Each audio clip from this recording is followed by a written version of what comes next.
वाहिगुरु जी का खालसा वाहिगुरु जी की फतेह।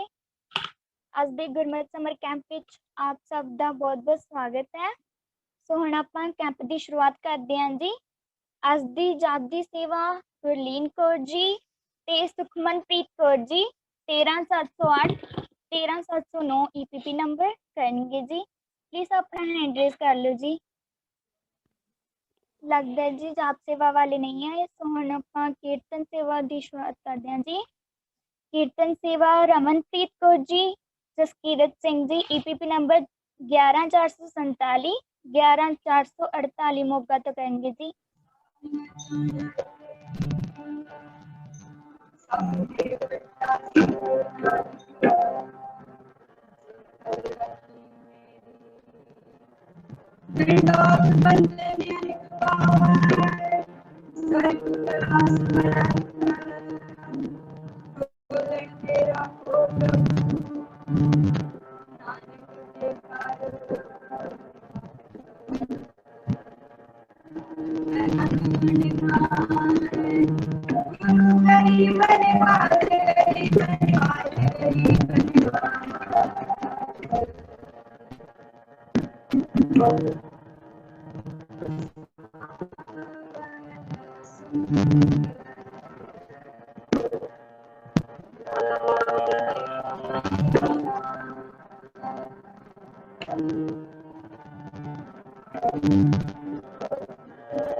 ਵਾਹਿਗੁਰੂ ਜੀ ਕਾ ਖਾਲਸਾ ਵਾਹਿਗੁਰੂ ਜੀ ਕੀ ਫਤਿਹ। ਆਪ ਜੀ ਦਾ ਬਹੁਤ ਬਹੁਤ ਧੰਨਵਾਦ। ਕਿੰਨਾ ਵਧੀਆ ਸ਼ਬਦ ਗਾਇਆ, ਸਾਵਲ ਸੁੰਦਰ ਰਾਮ ਮਈਆ ਮੇਰਾ ਮਨ ਲਾਗਾ ਤੋਹੇ। ਹੁਣ ਮੈਂ ਬੇਨਤੀ ਕਰਦੀ ਹਾਂ ਜੀ ਜਾਪ ਸੇਵਾ ਵਾਲਿਆਂ ਨੂੰ, ਜਾਪ ਸੇਵਾ ਵਾਲੇ ਅਗਰ ਹਾਜ਼ਰ ਹਨ ਜੀ ਤਾਂ ਆਪਣਾ ਹੈਂਡ ਰੇਜ਼ ਕਰ ਲੈਣ। ਜਿਨ੍ਹਾਂ ਦਾ ਨਾਮ ਹੈ ਗੁਰਲੀਨ ਕੌਰ ਜੀ ਅਤੇ ਸੁਖਮਨਪ੍ਰੀਤ ਕੌਰ ਜੀ, ਜਿਨ੍ਹਾਂ ਦੇ EPP ਨੰਬਰ 13708 ਅਤੇ 13709 ਅੰਮ੍ਰਿਤਸਰ ਤੋਂ। ਜੇਕਰ ਉਹ ਨਹੀਂ ਹਨ ਤਾਂ ਹੁਣ ਆਪਾਂ ਫਸਟ ਸੈਸ਼ਨ ਦੀ ਸ਼ੁਰੂਆਤ ਕਰਦੇ ਹਾਂ ਜੀ, ਜੋ ਕਿ ਕੁਲਜਿੰਦਰ ਕੌਰ। ਵਾਹਿਗੁਰੂ ਜੀ ਕਾ ਖਾਲਸਾ ਵਾਹਿਗੁਰੂ ਜੀ ਕੀ ਫਤਿਹ। ਆਵਾਜ਼ ਆ ਰਹੀ ਹੈ ਜੀ? ਵਾਹਿਗੁਰੂ ਜੀ ਕੀ ਫਤਿਹ। ਹਾਂਜੀ ਆ ਰਹੀ ਹੈ ਜੀ। ਸਭ ਤੋਂ ਪਹਿਲਾਂ ਮੈਂ ਐਜੂਕੇਟ ਪੰਜਾਬ ਪ੍ਰੋਜੈਕਟ ਦਾ ਧੰਨਵਾਦ ਕਰਦੀ ਹਾਂ, ਜਿਨ੍ਹਾਂ ਨੇ ਅੱਜ ਮੈਨੂੰ ਬੋਲਣ ਦਾ ਮੌਕਾ ਦਿੱਤਾ ਹੈ। ਮੇਰਾ ਅੱਜ ਬੋਲਣ ਦਾ ਵਿਸ਼ਾ ਹੈ ਸੱਚੀ ਕਿਰਤ। ਮਨੁੱਖੀ ਜ਼ਿੰਦਗੀ ਲਈ ਸੱਚੀ ਕਿਰਤ ਅਤਿਅੰਤ ਮਹੱਤਵਪੂਰਨ ਹੈ। ਗ੍ਰਸਤੀ ਧਰਮ ਪ੍ਰਤੀ ਆਪਣੀ ਨੈਤਿਕ ਜ਼ਿੰਮੇਵਾਰੀ ਸਹੀ ਢੰਗ ਨਾਲ ਨਿਭਾਉਣ ਲਈ, ਆਪਣਾ ਅਤੇ ਆਪਣੇ ਪਰਿਵਾਰ ਦਾ ਨਿਰਵਾਹ ਕਰਨ ਲਈ ਹਰ ਇਨਸਾਨ ਕਿਰਤ ਕਮਾਈ ਕਰਦਾ ਹੈ। ਹੱਕ ਅਤੇ ਸੱਚ ਦੀ ਮਿਹਨਤ ਦੀ ਕਿਰਤ ਨੈਤਿਕਤਾ ਦਾ ਆਧਾਰ ਹੈ। ਵਿਅਕਤੀ ਦੀ ਸ਼ਖਸੀਅਤ ਵਿੱਚ ਨੈਤਿਕ ਕਦਰਾਂ ਕੀਮਤਾਂ ਦਾ ਸੰਚਾਰ ਉਸਦੇ ਸੁਭਾਅ ਮੁਤਾਬਕ ਹੀ ਹੁੰਦਾ ਹੈ। ਕਿਰਤੀ ਸੁਭਾਅ ਦਾ ਮਾਲਕ ਇਨਸਾਨ ਹਮੇਸ਼ਾ ਆਪਣੇ ਨੈਤਿਕ ਗੁਣਾਂ ਨਾਲ ਭਰਪੂਰ ਹੋਵੇਗਾ। ਗੁਰੂ ਨਾਨਕ ਦੇਵ ਜੀ ਨੇ 10 ਨੌਆਂ ਦੀ ਕਿਰਤ ਤੇ ਜ਼ੋਰ ਦਿੰਦਿਆਂ ਭਾਈ ਲਾਲੋ ਦੀ ਹੱਕ ਸੱਚ ਦੀ ਕਮਾਈ ਰੋਟੀ ਵਿੱਚੋਂ ਦੁੱਧ ਨਿਚੋੜ ਕੇ ਕਿਰਤ ਦੇ ਗੌਰਵ ਨੂੰ ਸਤਿਕਾਰਿਆ ਹੈ। ਸੱਚੀ ਕਿਰਤ ਰੂਹ ਦਾ ਅਸਲ ਖੇੜਾ ਹੈ। ਕਿਰਤ ਮਿਹਨਤੀ ਵਿਅਕਤੀ ਪ੍ਰਤੀ ਆਦਰ ਪੈਦਾ ਕਰਦੀ ਹੈ। ਪੰਜਾਬੀ ਅਦਬ ਅਤੇ ਫਲਸਫੇ ਵਿੱਚ ਕਿਰਤ ਦੀ ਪਰਿਭਾਸ਼ਾ 10 ਨੌਆਂ ਦੀ ਨੇਕ ਕਮਾਈ ਹੈ। ਗੌਰ ਨਾਲ ਵੇਖੀਏ ਤਾਂ ਕਿਰਤ ਅਤੇ ਕਮਾਈ ਵਿੱਚ ਵੱਡਾ ਫਰਕ ਇਹੋ ਹੈ ਕਿ ਕਿਰਤ ਹੱਕ ਸੱਚ ਦੀ ਸਖਤ ਘਾਲਣਾ ਹੈ ਅਤੇ ਕਮਾਈ ਹਰ ਤਰ੍ਹਾਂ ਦੇ ਹਥਕੰਡੇ ਵਰਤ ਕੇ ਆਪਣੇ ਐਸ਼ੋ ਆਰਾਮ ਲਈ ਪੈਸਾ ਇਕੱਤਰ ਕਰਨਾ ਹੈ। ਪੈਸੇ ਨੂੰ ਰੱਬ ਮੰਨ ਬੈਠੇ ਲੋਭੀ ਮਨੁੱਖ ਤੋਂ ਪਹਿਲਾਂ ਪਰਮਾਤਮਾ ਚੰਗਿਆਈ ਖੋਹ ਲੈਂਦਾ ਹੈ, ਕਿਉਂਕਿ ਲੋਭੀ ਮਨੁੱਖ ਗਲਤ ਤਰੀਕੇ ਨਾਲ ਪਾਪ ਦੀ ਕਮਾਈ ਵੀ ਕਰਦਾ ਹੈ। ਇਤਿਹਾਸ ਗਵਾਹ ਹੈ ਕਿ ਪਾਪ ਨਾਲ ਕਮਾਇਆ ਅਜਿਹਾ ਧਨ ਨਾ ਤਾਂ ਇਨਸਾਨ ਦੇ ਆਪਣੇ ਕੰਮ ਆਉਂਦਾ ਹੈ ਅਤੇ ਨਾ ਹੀ ਉਸਦੀਆਂ ਆਉਣ ਵਾਲੀਆਂ ਪੁਸ਼ਤਾਂ ਦੇ। 10 ਨੌਆਂ ਦੀ ਹੱਕ ਦੀ ਕਮਾਈ ਕਿਰਤੀ ਅੰਦਰ ਆਤਮ ਵਿਸ਼ਵਾਸ ਜਗਾਉਂਦੀ ਹੈ ਅਤੇ ਉਸ ਦਾ ਮਨੋਬਲ ਉੱਚਾ ਰੱਖਦੀ ਹੈ, ਜਿਸ ਅੱਗੇ ਧਨਵਾਨ ਮਨੁੱਖ ਵੀ ਬੋਣਾ ਜਾਪਦਾ ਹੈ। ਪੱਛਮੀ ਫਲਸਫਾ ਵੀ ਵਰਕ ਇਜ਼ ਵਰਸ਼ਿਪ ਦਾ ਸਿਧਾਂਤ ਪੇਸ਼ ਕਰਦਾ ਹੈ। ਪੂਰਬ ਅਤੇ ਪੱਛਮ ਦੋਵੇਂ ਇਹੋ ਕਹਿੰਦੇ ਹਨ ਕਿ ਆਪਣੇ ਕੰਮ ਨੂੰ ਪੂਜਾ ਸਮਝ ਕੇ ਜਾਂ ਮਿਹਨਤ ਦੀ ਕਮਾਈ ਹੀ ਕਰਨੀ ਚਾਹੀਦੀ ਹੈ। ਸਮਕਾਲੀ ਸਮਾਜ ਦੀ ਚੁਣੌਤੀਆਂ ਆਤੰਕਵਾਦ, ਨਸਲਵਾਦ, ਧਾਰਮਿਕ ਅਸਹਿਣਸ਼ੀਲਤਾ, ਹਿੰਸਾ ਤੇ ਮਾਨਸਿਕ ਰੋਗ ਆਦਿ ਸਭ ਦਾ ਸਰਬ ਸਾਂਝਾ ਦਾਰੂ ਕਿਰਤ ਹੈ। ਮਨੁੱਖਤਾ ਦੇ ਵਿਪਰੀਤ ਇਹਨਾਂ ਸਭ ਬੁਰਾਈਆਂ ਦੀ ਜੜ ਸੌਖੇ ਢੰਗ ਨਾਲ ਕਮਾਇਆ ਪੈਸਾ ਹੀ ਹੈ, ਜੋ ਮਨੁੱਖ ਨੂੰ ਨੈਤਿਕਤਾ ਤੋਂ ਦੂਰ ਲੈ ਜਾਂਦੀਆਂ ਹਨ। ਇਸ ਲਈ ਸਦਾ ਹੱਕ ਦੀ ਸੱਚੀ ਕਿਰਤ ਹੀ ਕਰਨੀ ਚਾਹੀਦੀ ਹੈ। ਅੰਤ ਵਿੱਚ ਹੋਈਆਂ ਭੁੱਲਾਂ ਚੁੱਕਣ ਦੀ ਖਿਮਾ ਜੀ। ਵਾਹਿਗੁਰੂ ਜੀ ਕਾ ਖਾਲਸਾ ਵਾਹਿਗੁਰੂ ਜੀ ਕੀ ਫਤਿਹ। ਵਾਹਿਗੁਰੂ ਜੀ ਕਾ ਖਾਲਸਾ ਵਾਹਿਗੁਰੂ ਜੀ ਕੀ ਫਤਿਹ। ਆਪ ਜੀ ਨੇ ਕਿੰਨਾ ਵਧੀਆ ਸੈਸ਼ਨ ਲਿਆ ਕਿ ਜਿਸ ਦਾ ਟੌਪਿਕ ਸੀ ਕਿਰਤ, ਕਿ ਸਾਡੇ ਜੀਵਨ ਵਿੱਚ ਕਿਰਤ ਦੀ ਕਿੰਨੀ ਜ਼ਰੂਰਤ ਹੈ। ਸੋ ਆਪ ਜੀ ਦਾ ਬਹੁਤ ਬਹੁਤ ਧੰਨਵਾਦ। ਹੁਣ ਸਾਡਾ ਸੈਕਿੰਡ ਸੈਸ਼ਨ ਲੈਣਗੇ ਨਵਜੀਤ ਕੌਰ ਜੀ, EPP ਨੰਬਰ 14484 ਪੱਟੀ ਤੋਂ, ਜਿਨ੍ਹਾਂ ਦਾ ਵਿਸ਼ਾ ਹੈ ਵਹਿਮ ਭਰਮ। ਨਹੀਂ ਤਾਂ ਆਪਾਂ ਥਰਡ ਸੈਸ਼ਨ ਵੱਲ ਜਾਂਦੇ ਹਾਂ ਜੀ। ਥਰਡ ਸੈਸ਼ਨ ਲੈਣਗੇ ਹਰਪ੍ਰੀਤ ਕੌਰ ਜੀ, EPP ਨੰਬਰ 100 66 जो कि फरीदकोट तो नहीं जी, जिन्हों का विषय है कीर्तन चौंकियां। प्लीज वो अपना हैंड रेज कर लें जी। वाहिगुरू जी का खालसा वाहिगुरू जी की फतेह। मेरा नाम Harpreet Singh EPP number 66 zone Faridkot है। मेरा आज कीर्तन चौंकियां। सिख धर्म की व्यवहारिक स्थिति गुरु साहिबाना ने ਵੱਖ-ਵੱਖ ਕੇਂਦਰਾਂ ਦੀ ਸਥਾਪਨਾ ਕੀਤੀ। वर्तमान समय ਦੇ ਵਿੱਚ ਜਿਨ੍ਹਾਂ ਨੂੰ ਆਪਾਂ ਗੁਰਦੁਆਰਿਆਂ ਦੇ ਰੂਪ ਵਿੱਚ ਦੇਖ ਸਕਦੇ ਹਾਂ। ਸਿੱਖ ਧਰਮ ਦੇ ਆਦਿ ਕਾਲ ਤੋਂ ਹੀ ਕੀਰਤਨ ਬਾਣੀ ਮੁੱਖ ਮਾਧਿਅਮ ਰਿਹਾ ਹੈ। ਗੁਰੂ ਨਾਨਕ ਦੇਵ ਜੀ ਨੇ ਭਾਈ ਨਾਲ ਕੀਰਤਨ ਰਾਹੀਂ ਦੁਨੀਆ ਨੂੰ ਸਿੱਧੇ ਰਾਹ ਪਾਇਆ। ਜੇਕਰ ਆਪ ਦੇਵ ਜੀ ਤੋਂ ਲੈ ਕੇ ਵਰਤਮਾਨ ਸਮੇਂ ਦੇ ਕੀਰਤਨ ਪਰੰਪਰਾ ਦਾ ਸਰੂਪ ਦਾ ਅਧਿਐਨ ਕਰੀਏ ਤਾਂ ਸਾਡੇ ਸਾਹਮਣੇ ਦੀਆਂ 3 ਸਾਹਮਣੇ ਆਉਂਦੀਆਂ ਹਨ। ਪਹਿਲੀ ਰਾਗੀ ਤੇ ਰਬਾਬੀਆਂ ਦੀ ਪਰੰਪਰਾ, ਵਾਰੀਆਂ ਦੀ ਕੀਰਤਨ ਪਰੰਪਰਾ ਅਤੇ ਰਾਗ ਕੀਰਤਨ ਪਰੰਪਰਾ।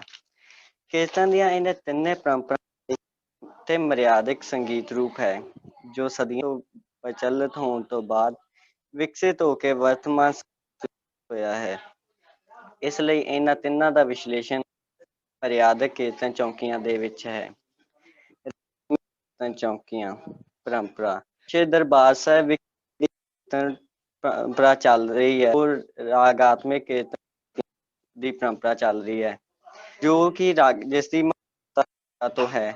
ਰਾਗੀ ਸਿੰਘ ਜਾਂ ਰੱਬੀ ਸਿੰਘ ਜਦੋਂ ਵੀ ਕੀਰਤਨ ਕਰਦਾ ਉਹ ਰਾਗਾਂ ਦੇ ਵਿੱਚ ਕੀਰਤਨ ਕਰਦਾ ਹੈ। ਸ੍ਰੀ ਹਰਿਮੰਦਰ ਸਾਹਿਬ ਵਿਖੇ ਗੁਰੂ ਅਰਜਨ ਦੇਵ ਜੀ ਦੇ ਕਾਲ ਦੀ ਰਾਗਾਤਮਿਕ ਦੀ ਪਰੰਪਰਾ ਪ੍ਰਚਾਰ ਵਿੱਚ ਰਹੀ ਹੈ। ਪੰਚਮ ਪਾਤਸ਼ਾਹ ਅੰਮ੍ਰਿਤ ਵੇਲੇ ਆਸਾ ਦੀ ਵਾਰ ਕੀ ਚੌਂਕੀ ਤੇ ਸਵਾ ਪੈ ਭਾਵ ਦਿਨ ਚੜ੍ਹਨ ਸਮੇਂ ਚਰਨ ਕਮਲ ਕੀ ਚੌਂਕੀ, ਸੋਧਾ ਦੀ ਚੌਂਕੀ ਅਤੇ ਰਾਤ ਦੇ ਸਮੇਂ ਕਲਿਆਣ। ਇਹਨਾਂ ਚੌਂਕੀਆਂ ਦੇ ਵਿੱਚ ਕੀਰਤਨ ਕੀਤਾ ਜਾਂਦਾ ਸੀ। ਦੇਵ ਜੀ ਦੇ ਸਮੇਂ ਪ੍ਰਚਲਿਤ ਚੌਂਕੀਆਂ ਦੇ ਨਾਲ ਨਾਲ ਚੌਂਕੀ ਵੀ ਪ੍ਰਚਲਿਤ ਹੋਈ।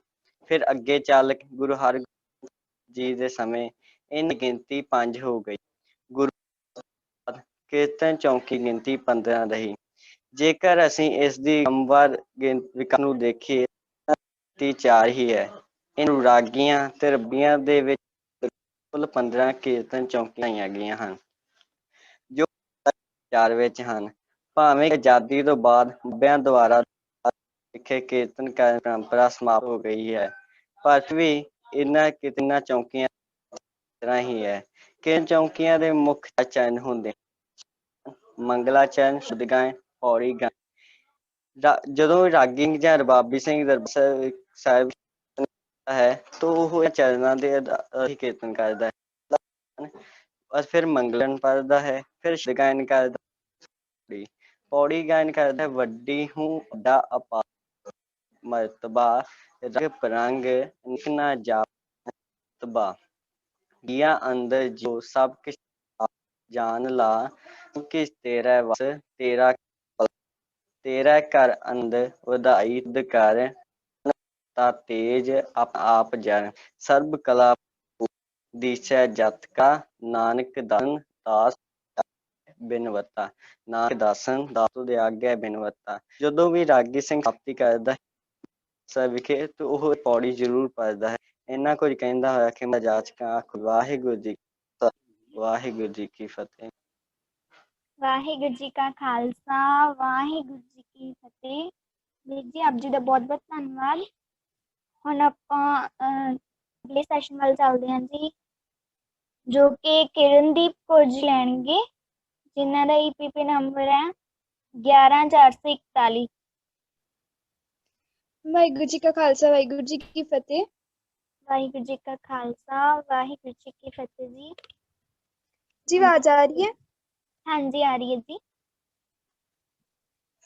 ਜੀ ਮੇਰਾ ਨਾਮ ਕਿਰਨਦੀਪ ਕੌਰ ਹੈ ਤੇ ਮੇਰਾ EPP ਨੰਬਰ 11441 ਹੈ ਤੇ ਮੇਰਾ ਜ਼ੋਨ ਅੰਮ੍ਰਿਤਸਰ ਹੈ। ਅੱਜ ਦਾ ਮੇਰਾ ਟੌਪਿਕ ਜਪਜੀ ਸਾਹਿਬ ਦੀ ਬਾਣੀ ਦੀ ਬਣਤਰ ਤੇ ਹੈ। ਮੇਰੇ PPT ਹੈਗੀ ਸੀ, PPT ਸ਼ੇਅਰ ਕਰ ਦਿੱਤੀ ਜਾਵੇ ਜੀ। ਜਪਜੀ ਸਾਹਿਬ ਦੀ ਬਾਣੀ ਸ਼੍ਰੀ ਗੁਰੂ ਗ੍ਰੰਥ ਸਾਹਿਬ ਜੀ ਦੀ ਮੁੱਢਲੀ ਬਾਣੀ ਹੈ। ਇਸ ਦੇ ਸ਼ੁਰੂ ਹੋਣ ਤੋਂ ਪਹਿਲਾਂ ਮੂਲ ਮੰਤਰ ਇਸ ਬਾਣੀ ਦਾ ਹਿੱਸਾ ਨਹੀਂ ਬਲਕਿ ਮੰਗਲਾਚਰਨ ਹੈ। ਜਪਜੀ ਸਾਹਿਬ ਦੀ ਬਾਣੀ ਜਿਸ ਦਾ ਨਾਂ ਜਪ ਹੈ ਇੱਕ ਸ਼ਲੋਕ ਨਾਲ ਸ਼ੁਰੂ ਹੁੰਦੀ ਹੈ। ਜਪ ਆਦਿ ਸਚ ਜੁਗਾਦ ਸੱਚ ਹੈ ਪੀ ਸੱਚ, ਨਾਨਕ ਹੋਸੀ ਪੀ ਸੱਚ। ਇਸ ਦਾ ਅਰਥ ਹੈ ਕਿ ਪਰਮਾਤਮਾ ਵਾਹਿਗੁਰੂ ਸ੍ਰਿਸ਼ਟੀ ਦੇ ਯੁਗਾਂ ਦੇ ਮੁੱਢ ਤੋਂ ਮੌਜੂਦ ਸੀ, ਹੁਣ ਵੀ ਹੈ ਤੇ ਅੱਗੇ ਵੀ ਸਦਾ ਮੌਜੂਦ ਰਹੇਗਾ। ਇਹ ਸ਼ਲੋਕ ਥੋੜੇ ਜਿਹੇ ਲਗਾ ਮਾਤਰਾ ਦੇ ਫਰਕ ਨਾਲ ਸੁਖਮਨੀ ਸਾਹਿਬ ਦੀ 17ਵੀਂ ਅਸ਼ਟਪਦੀ ਤੋਂ ਪਹਿਲਾਂ ਵੀ ਆਉਂਦਾ ਹੈ। ਜਪਜੀ ਸਾਹਿਬ ਦੇ ਆਖਰ ਵਿੱਚ ਵੀ ਇੱਕ ਸ਼ਲੋਕ ਪਵਨ ਗੁਰੂ ਪਾਣੀ ਪਿਤਾ ਆਉਂਦਾ ਹੈ। ਸੋ ਜਪਜੀ ਸਾਹਿਬ ਵਿੱਚ 2 ਸ਼ਲੋਕ ਤੇ 38 ਪੌੜੀਆਂ ਹਨ। ਨੈਕਸਟ ਕਰ ਦਿਓ ਜੀ। ਜਪਜੀ ਸਾਹਿਬ ਦੀ ਪਹਿਲੀ ਪੌੜੀ ਵਿੱਚ ਗੁਰੂ ਮਹਾਰਾਜ ਜੀ ਦਰਸਾਉਂਦੇ ਹਨ ਕਿ ਅਕਾਲ ਪੁਰਖ ਦੀ ਸੋਝੀ ਮੌਨ ਧਾਰਨ ਨਾਲ ਤੇ ਚਤੁਰਾਈਆਂ ਤੇ ਸਿਆਣਪ ਨਾਲ ਨਹੀਂ ਹੁੰਦੀ, ਉਸਦੀ ਸੋਝੀ ਹੁਕਮ ਤੇ ਰਜ਼ਾ ਮੰਨਣ ਨਾਲ ਹੀ ਹੁੰਦੀ ਹੈ। ਦੂਸਰੀ ਪੌੜੀ ਵਿੱਚ ਉਸਦੇ ਹੁਕਮ ਦੀ ਮਹਿਮਾ ਗਾਉਂਦੇ ਹੋਏ ਗੁਰੂ ਮਹਾਰਾਜ ਜੀ ਦੱਸਦੇ ਹਨ ਕਿ ਹਰ ਕੋਈ ਉਸਦੇ ਹੁਕਮ ਵਿੱਚ ਹੀ ਚੱਲ ਰਿਹਾ ਹੈ। ਤੀਸਰੀ ਤੇ ਚੌਥੀ ਪੌੜੀ ਵਿੱਚ ਉਸਦੇ ਜਸ ਨੂੰ ਗਾਉਣ ਦੇ ਕਈ ਤਰੀਕਿਆਂ ਦਾ ਵਰਣਨ ਹੈ। ਉਹ ਦਾਤਾ ਜਿਸ ਤੋਂ ਅਸੀਂ ਸਾਰੀ ਦਾਤਾ ਮੰਗਦੇ ਹਾਂ, ਆਪਣੀ ਮਿਹਰ ਨਾਲ ਸਾਨੂੰ ਮੁਕਤ ਕਰ ਸਕਦਾ ਹੈ।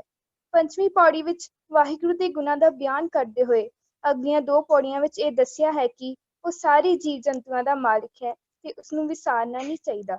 ਉਹ ਚਾਹੇ ਤਾਂ ਇੱਕ ਬੇਗੁਣੇ ਨੂੰ ਵਿਦਵਾਨ ਬਣਾ ਸਕਦਾ ਹੈ ਤੇ ਗੁਣਾਂ ਦੇ ਮਾਲਕ ਨੂੰ ਹੋਰ ਵੀ ਕਈ ਗੁਣ ਦੇ ਸਕਦਾ ਹੈ। ਅਗਲੀ ਸਲਾਈਡ ਕਰ ਦਿਓ ਜੀ। ਅੱਗੇ ਸਾਡਾ ਜੋ ਹੈ ਸੁਣੀਏ ਤੇ ਮੰਨੀਏ ਦੀਆਂ ਪੌੜੀਆਂ। ਪੌੜੀ 8 ਤੋਂ 11 ਤੱਕ ਉਸਦਾ ਨਾਮ ਸੁਣਨ ਦੇ ਗੁਣਾਂ ਨੂੰ ਬਿਆਨ ਕੀਤਾ ਗਿਆ ਹੈ ਤੇ ਪੌੜੀ 12 ਤੋਂ 15 ਤੱਕ ਉਹਨਾਂ ਦਾ ਬਿਆਨ ਹੈ ਜੋ ਉਸਦੇ ਹੁਕਮ ਨੂੰ ਮੰਨਦੇ ਹਨ ਤੇ ਮੰਨਣ ਕਰਕੇ ਕੀ ਪ੍ਰਾਪਤੀਆਂ ਹੁੰਦੀਆਂ ਹਨ। ਜਿਹੜੇ ਗੁਰਸਿੱਖ ਉਸ ਅਕਾਲ ਪੁਰਖ ਦਾ ਧਿਆਨ ਧਰਦੇ ਹਨ, ਉਹਨਾਂ ਦੀ ਵਡਿਆਈ ਤੇ ਇੱਜ਼ਤ ਹਰ ਜਗ੍ਹਾ ਤੇ ਹੁੰਦੀ ਹੈ। ਪੌੜੀ 16ਵੀਂ ਵਿੱਚ ਐਸੇ ਹੀ ਵਿਚਾਰ ਹਨ ਜਿਸ ਰਾਹੀਂ ਗੁਰੂ ਜੀ ਐਸੇ ਗੁਰਸਿੱਖਾਂ ਨੂੰ ਹਰ ਜਗ੍ਹਾ ਪ੍ਰਧਾਨ ਤੇ ਮਾਨਯੋਗ ਮੰਨਦੇ ਹਨ। ਅਸੰਖ ਦੀਆਂ ਪੌੜੀਆਂ। ਨੈਕਸਟ ਸਲਾਈਡ ਕਰ ਦਿਓ ਜੀ। ਪੌੜੀ 17 ਤੋਂ 19 ਤੱਕ ਅਸੰਖ ਦੀਆਂ ਪੌੜੀਆਂ, ਜਿਨ੍ਹਾਂ ਵਿੱਚ ਗੁਰੂ ਜੀ ਲੋਕਾਂ ਦੇ ਭਰਮਾਂ ਦਾ ਝੂਠੇ ਜਪਾਂ ਤੱਪਾਂ ਦਾ ਝੂਠ ਤੇ ਨਿੰਦਾ ਵਿੱਚ ਪਏ ਹੋਏ ਲੋਕਾਂ ਦਾ ਜ਼ਿਕਰ ਕਰਦੇ ਹੋਏ ਕਹਿੰਦੇ ਹਨ ਕਿ ਮੈਂ ਉਸ ਕੁਦਰਤ ਦਾ ਬਿਆਨ ਨਹੀਂ ਕਰ ਸਕਦਾ, ਮੈਂ ਤਾਂ ਉਸ ਤੋਂ ਇੱਕ ਵਾਰੀ ਵੀ ਬਾਰੇ ਜਾਣ ਜੋਗਾ ਨਹੀਂ ਹਾਂ। ਤੇ ਉਸ ਮਾਲਕ ਦੀ ਚੌਧਰੀ ਕਰਦੇ ਹੋਏ ਕਹਿੰਦੇ ਹਨ ਕਿ ਜੋ ਤੈਨੂੰ ਭਾਵੇ ਉਹੀ ਚੰਗਾ ਹੈ, ਕਿਉਂਕਿ ਤੂੰ ਸਦਾ ਅਮਰ ਰਹਿਣ ਵਾਲਾ ਹੈ ਤੇ ਕਿਸੇ ਆਕਾਰ ਤੋਂ ਰਹਿਤ ਹੈ। ਅਗਲੀ ਸਲਾਈਡ ਕਰ ਦਿਓ ਜੀ। 20ਵੀਂ ਪੌੜੀ ਵਿੱਚ ਗੁਰੂ ਜੀ ਦੱਸਦੇ ਹਨ ਕਿ ਜੇ ਸਾਡੀ ਬੁੱਧੀ ਮੈਲੀ ਹੋ ਜਾਵੇ ਤਾਂ ਉਸਨੂੰ ਨਾਮ ਦੇ ਰੰਗ ਨਾਲ ਹੀ ਧੋਤਾ ਜਾ ਸਕਦਾ ਹੈ। ਸ੍ਰਿਸ਼ਟੀ ਦੀ ਰਚਨਾ ਕਿਸ ਵੇਲੇ ਹੋਈ, ਇਸ ਬਾਰੇ ਕੋਈ ਕੁਝ ਨਹੀਂ ਦੱਸ ਸਕਦਾ, ਜਿਸ ਦਾ ਜ਼ਿਕਰ ਕਰਦੇ ਹੋਏ 21ਵੀਂ ਪੌੜੀ ਵਿੱਚ ਗੁਰੂ ਜੀ ਫਰਮਾਉਂਦੇ ਹਨ ਕਿ ਪਰਮਾਤਮਾ ਖੁਦ ਹੀ ਜਾਣਦਾ ਹੈ ਕਿ ਉਸਨੇ ਸੰਸਾਰ ਨੂੰ ਕਿਵੇਂ ਰਚਿਆ ਹੈ। ਅਗਲੀ ਪੌੜੀ ਵਿੱਚ ਵਾਹਿਗੁਰੂ ਦੀ ਰਚਨਾ ਦਾ ਜ਼ਿਕਰ ਕਰਦੇ ਹੋਏ ਦੱਸਦੇ ਹਨ ਕਿ ਅਨੇਕਾਂ ਪਾਤਾਲ ਤੇ ਅਨੇਕਾਂ ਆਕਾਸ਼ ਜੋ ਉਸਦੇ ਰਚੇ ਹਨ, ਉਹਨਾਂ ਦਾ ਅੰਦਾਜ਼ਾ ਲਾਉਣਾ ਸਾਡੀ ਸਮਰੱਥਾ ਤੋਂ ਬਾਹਰ ਹੈ। ਪੌੜੀ 23ਵੀਂ ਤੋਂ 24ਵੀਂ ਵਿੱਚ ਉਹ ਇਸ ਗੱਲ ਨੂੰ ਸਾਫ਼ ਕਰਦੇ ਹਨ ਕਿ ਅਕਾਲ ਪੁਰਖ ਦੀ ਵਡਿਆਈ ਦੀ ਕੋਈ ਹੱਦ ਨਹੀਂ ਤੇ ਉਸਦਾ ਅੰਤ ਕੋਈ ਨਹੀਂ ਪਾ ਸਕਦਾ। ਉਸਦੀਆਂ ਦਾਤਾਂ ਤੇ ਉਸਦੀ ਮਿਹਰ ਨਾਲ ਮੁਕਤੀ ਦੀ ਪ੍ਰਾਪਤੀ ਦਾ ਜ਼ਿਕਰ 25ਵੀਂ ਪੌੜੀ ਵਿੱਚ ਵੀ ਹੈ।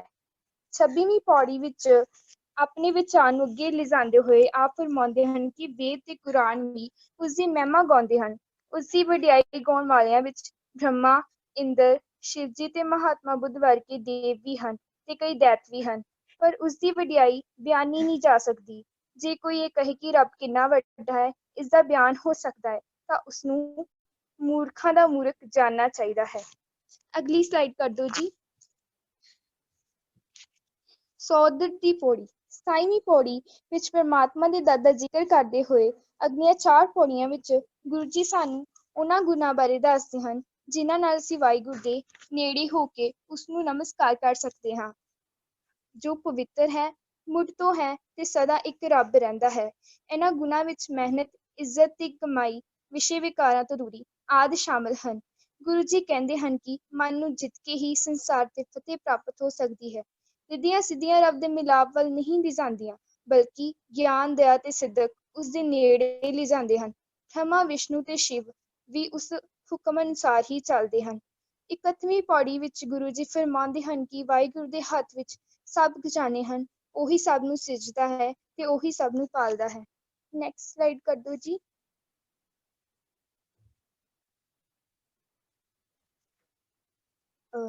ਅਗਲੀ ਪੌੜੀ ਵਿੱਚ ਗੁਰੂ ਜੀ ਫਰਮਾਉਂਦੇ ਹਨ ਕਿ ਇੱਕ ਇੱਕ ਜੀਵ ਨਾਲ ਲੱਖਾਂ ਵਾਰ ਹੀ ਉਸਦਾ ਨਾਮ ਸਿਮਰਨਾ ਉਸਦੀ ਬਖਸ਼ੀਸ਼ ਤੋਂ ਬਿਨਾਂ ਉਸ ਪਰਮਾਤਮਾ ਨੂੰ ਪਾਇਆ ਨਹੀਂ ਜਾ ਸਕਦਾ।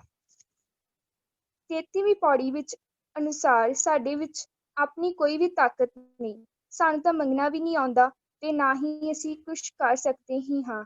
ਜੀਵਨ ਦੇ ਮੌਤ ਸਾਡੀ ਵੱਸ ਹੀ ਨਹੀਂ, ਅਸੀਂ ਆਪਣੀ ਤਾਕਤ ਨਾਲ ਚੰਗਾ ਤੇ ਮਾੜਾ ਕੁਝ ਨਹੀਂ ਕਰ ਸਕਦੇ। ਇਹ ਤਾਂ ਸਭ ਕੁਛ ਵਾਹਿਗੁਰੂ ਦੇ ਹੱਥ ਹੈ। ਆਪ ਜੀ ਅਗਲੀ ਪੌੜੀ ਵਿੱਚ ਫਰਮਾਉਂਦੇ ਹਨ ਕਿ ਧਰਤੀ, ਹਵਾ, ਪਾਣੀ ਸਭ ਕੁਛ ਉਸਨੇ ਸਾਜਿਆ ਹੈ। ਨੈਕਸਟ ਸਲਾਈਡ ਕਰ ਦਿਓ ਜੀ। ਜਪਜੀ ਦੇ 5 ਖੰਡ। ਬਾਣੀ ਦੀਆਂ ਅਗਲੀਆਂ ਪੌੜੀਆਂ 34ਵੀਂ ਤੋਂ 37ਵੀਂ ਵਿੱਚ ਜਿਨ੍ਹਾਂ 5 ਖੰਡਾਂ ਦਾ ਜ਼ਿਕਰ ਕੀਤਾ ਹੈ, ਉਹ ਅਸਲ ਵਿੱਚ ਇਨਸਾਨ ਦੀ ਅਧਿਆਤਮਕ ਤਰੱਕੀ ਦੇ ਸੂਚਕ ਹਨ। ਪਹਿਲਾ ਖੰਡ ਧਰਮ ਖੰਡ ਧਰਤੀ ਰੂਪ ਧਰਮਸਾਲ ਵਿੱਚ ਸਾਡੇ ਕਰਮ ਨਾਲ ਹੀ ਸੰਬੰਧਿਤ ਹੈ। ਇਸ ਧਰਤੀ ਤੇ ਜਿੱਥੇ ਅਨੇਕਾਂ ਰੂਪਾਂ, ਜਾਤਾਂ, ਪ੍ਰਕਾਰਾਂ ਤੇ ਜੀਵਾਂ ਦੀ ਸਿਰਜਣਾ ਹੋਈ, ਸਾਡੀ ਕਰਮ ਭੂਮੀ ਹੈ। ਸਾਡੇ ਕਰਮਾਂ ਅਨੁਸਾਰ ਸਾਨੂੰ ਫਲ ਮਿਲਦੇ ਹਨ ਤੇ ਸਾਡੀ ਪ੍ਰਸਲਤਾ ਸਾਡੇ ਕੱਚੇ ਜਾਂ ਪੱਕੇ, ਪਾਪੀ ਜਾਂ ਪੁੰਨੀ ਹੋਣ ਦੀ ਪਰਖ ਹੁੰਦੀ ਹੈ। ਦੂਸਰੇ ਖੰਡ ਵਿੱਚ ਗਿਆਨ ਦੀ ਪ੍ਰਧਾਨਤਾ ਹੈ। ਕਰਮ ਕਰਨ ਨਾਲ ਸਾਡੇ ਗਿਆਨ ਵਿੱਚ ਵਾਧਾ ਹੁੰਦਾ ਹੈ। ਸਾਨੂੰ ਅਨੇਕ ਦੇਵੀਆਂ, ਦੇਵਤੇ, ਸਿੱਧਾਨਾਥਾਂ, ਜੋਗੀਆਂ ਬਾਰੇ ਪਤਾ ਲੱਗਦਾ ਹੈ। ਇਹ ਖੰਡ ਬਹੁਤ ਵਿਸ਼ਾਲ ਹੈ। ਤੀਸਰਾ ਖੰਡ ਸਰਮ ਖੰਡ ਦਾ ਹੈ, ਜਿਸ ਵਿੱਚ ਗਿਆਨ ਉਪਰੰਤ ਸਾਡੀ ਸੁਰਤ, ਮਤ, ਮਨ, ਬੁੱਧੀ ਦੀ ਸਥਿਤੀ ਸਪਸ਼ਟ ਹੁੰਦੀ ਹੈ। ਇਹ ਖੰਡ ਬਿਆਨ ਤੋਂ ਪਰੇ ਹੈ, ਭਾਵ ਇਸ ਅਵਸਥਾ ਨੂੰ ਬਿਆਨ ਕਰਨਾ ਕਠਿਨ ਹੈ। ਚੌਥੀ ਅਧਿਆਤਮਕ ਅਵਸਥਾ ਕਰਮ ਖੰਡ ਦੀ ਹੈ, ਭਾਵ ਪਰਮਾਤਮਾ ਦੀ ਕਿਰਪਾ ਦੀ। ਜਦ ਇਹ ਕਿਰਪਾ ਹੋ ਜਾਂਦੀ ਹੈ ਤਾਂ ਸਾਡੀ ਸ਼ਕਤੀ ਵੱਧ ਜਾਂਦੀ ਹੈ। ਗੁਰੂ ਜੀ ਐਸੇ ਯੋਧਿਆਂ ਤੇ ਸੂਰਵੀਰਾਂ ਦੀ ਗੱਲ ਕਰਦੇ ਹਨ ਤੇ ਕਹਿੰਦੇ ਹਨ ਕਿ ਉਹਨਾਂ ਦੇ ਮਨ ਵਿੱਚ ਸ਼ਾਮ ਦਾ ਵਾਸਾ ਹੋਣ ਕਰਕੇ ਨਾ ਉਹ ਮਰਦੇ ਹਨ ਤੇ ਨਾ ਮਾਇਆ ਉਹਨਾਂ ਨੂੰ ਠੱਗ ਸਕਦੀ ਹੈ। ਅਨੇਕਾਂ ਐਸੇ ਭਗਤ ਇੱਥੇ ਆਨੰਦ ਵਿੱਚ ਮਗਨ ਰਹਿੰਦੇ ਹਨ।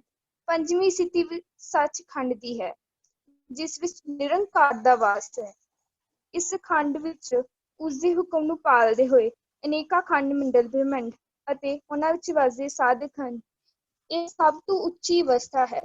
ਇੱਥੇ ਇਹ ਸਪਸ਼ਟ ਕਰ ਦੇਣਾ ਚਾਹੀਦਾ ਹੈ ਕਿ 5 ਖੰਡਾਂ ਦੀ ਇਹ ਯਾਤਰਾ ਅੰਦਰ ਵਰਤੀ ਹੈ, ਬਾਹਰ ਵਰਤੀ ਨਹੀਂ। ਇਹ ਅਧਿਆਤਮਕ ਵਿਕਾਸ ਦੀਆਂ 5 ਅਵਸਥਾਵਾਂ ਹਨ।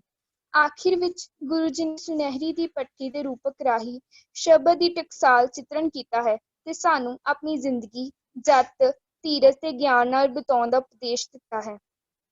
ਨੈਕਸਟ ਸਲਾਈਡ ਕਰ ਦਿਓ ਜੀ। ਆਖਿਰ ਵਿੱਚ ਸ਼ਲੋਕ ਹੈ ਪਵਨ ਗੁਰੂ ਪਾਣੀ ਪਿਤਾ, ਜਿਸ ਵਿੱਚ ਉਹਨਾਂ ਨੇ ਪਵਨ ਗੁਰੂ, ਪਾਣੀ ਪਿਤਾ ਤੇ ਮਾਤਾ ਧਰਤ ਮਹੱਤ, ਇਹਨਾਂ ਦਾ ਮਹੱਤਵ ਦੱਸਿਆ ਹੈ ਕਿ ਇਹ ਸਾਡੇ ਲਈ ਕਿੰਨੇ ਮਹੱਤਵਪੂਰਨ ਹਨ। ਤੇ ਗੁਰੂ ਜੀ ਫਰਮਾਉਂਦੇ ਹਨ ਕਿ ਜੀਵਨ ਦੀ ਇਸ ਸੰਸਾਰ ਭੂਮੀ ਦੀ ਰੰਗ ਭੂਮੀ ਤੇ ਕਈ ਲੋਕ ਆਪਣੀ ਮਿਹਨਤ ਸਫਲੀ ਕਰ ਜਾਂਦੇ ਹਨ ਤੇ ਜਿਨ੍ਹਾਂ ਦੀ ਮਿਹਨਤ ਸਦਕਾ ਉਹ ਰੱਬ ਦੀ ਦਰਗਾਹ ਵਿੱਚ ਉਹਨਾਂ ਨੂੰ ਨਾਪ ਚ ਪਾਉਂਦੇ ਹੋਏ ਰੱਬ ਦੀ ਦਰਗਾਹ ਵਿੱਚ ਮਾਣ ਪ੍ਰਾਪਤ ਕਰਦੇ ਹਨ ਤੇ ਪ੍ਰਵਾਨ ਹੋ ਜਾਂਦੇ ਹਨ। ਵਾਹਿਗੁਰੂ ਜੀ ਕਾ ਖਾਲਸਾ, ਵਾਹਿਗੁਰੂ ਜੀ ਕੀ ਫਤਿਹ। ਵਾਹਿਗੁਰੂ ਜੀ ਕਾ ਖਾਲਸਾ, ਵਾਹਿਗੁਰੂ ਜੀ ਕੀ ਫਤਿਹ। ਬੋਲੇ ਸੋ ਨਿਹਾਲ, ਸਤਿ ਸ੍ਰੀ ਅਕਾਲ। ਵਾਹਿਗੁਰੂ ਜੀ ਨੇ ਕਿੰਨਾ ਸੋਹਣਾ ਸੈਸ਼ਨ ਲਿਆ। ਇਹਨਾਂ ਨੇ ਸਾਨੂੰ ਕਿੰਨੀ ਸੋਹਣੀ ਤਰ੍ਹਾਂ ਜਪਜੀ ਸਾਹਿਬ ਦੀ ਬਣਤਰ ਬਾਰੇ ਦੱਸਿਆ, ਜਿਸ ਦੇ ਵਿੱਚ ਜੋ ਆਪ ਜੀ ਨੇ ਖੰਡਾਂ ਬਾਰੇ ਦੱਸਿਆ ਉਹ ਬਹੁਤ ਵਧੀਆ ਸੀ। ਸੋ ਆਪ ਜੀ ਦਾ ਬਹੁਤ ਬਹੁਤ ਧੰਨਵਾਦ। ਹੁਣ ਅਗਲੇ ਸੈਸ਼ਨ ਵੱਲ ਚੱਲਦੇ ਹਾਂ ਜੀ, ਜੋ ਕਿ ਸਾਡੇ ਸਤਿਕਾਰਯੋਗ ਪ੍ਰਿੰਸੀਪਲ ਕੁਲਵੰਤ ਕੌਰ ਜੀ ਲੈਣਗੇ ਜੀ। ਪਲੀਜ਼ ਉਹਨਾਂ ਨੂੰ ਸਪੋਰਟ ਕਰ ਲਓ ਜੀ। ਵਾਹਿਗੁਰੂ ਜੀ ਕਾ ਖਾਲਸਾ, ਵਾਹਿਗੁਰੂ ਜੀ ਕੀ ਫਤਿਹ। ਮੇਰੀ ਆਵਾਜ਼ ਆ ਰਹੀ ਹੈ ਨਾ ਬੇਟੇ? ਹਾਂਜੀ ਆ ਰਹੀ ਹੈ ਜੀ। Thank you.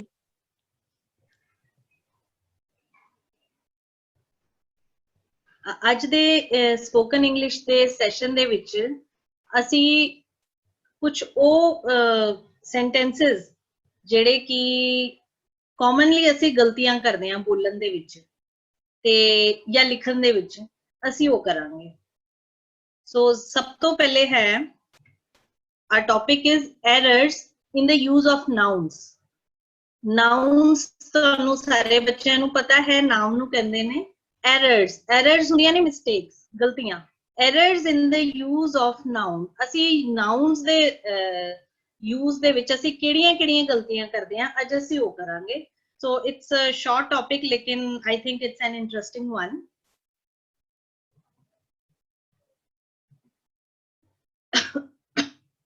ਜਿਵੇਂ ਹੈ the sceneries of Shimla are very charming.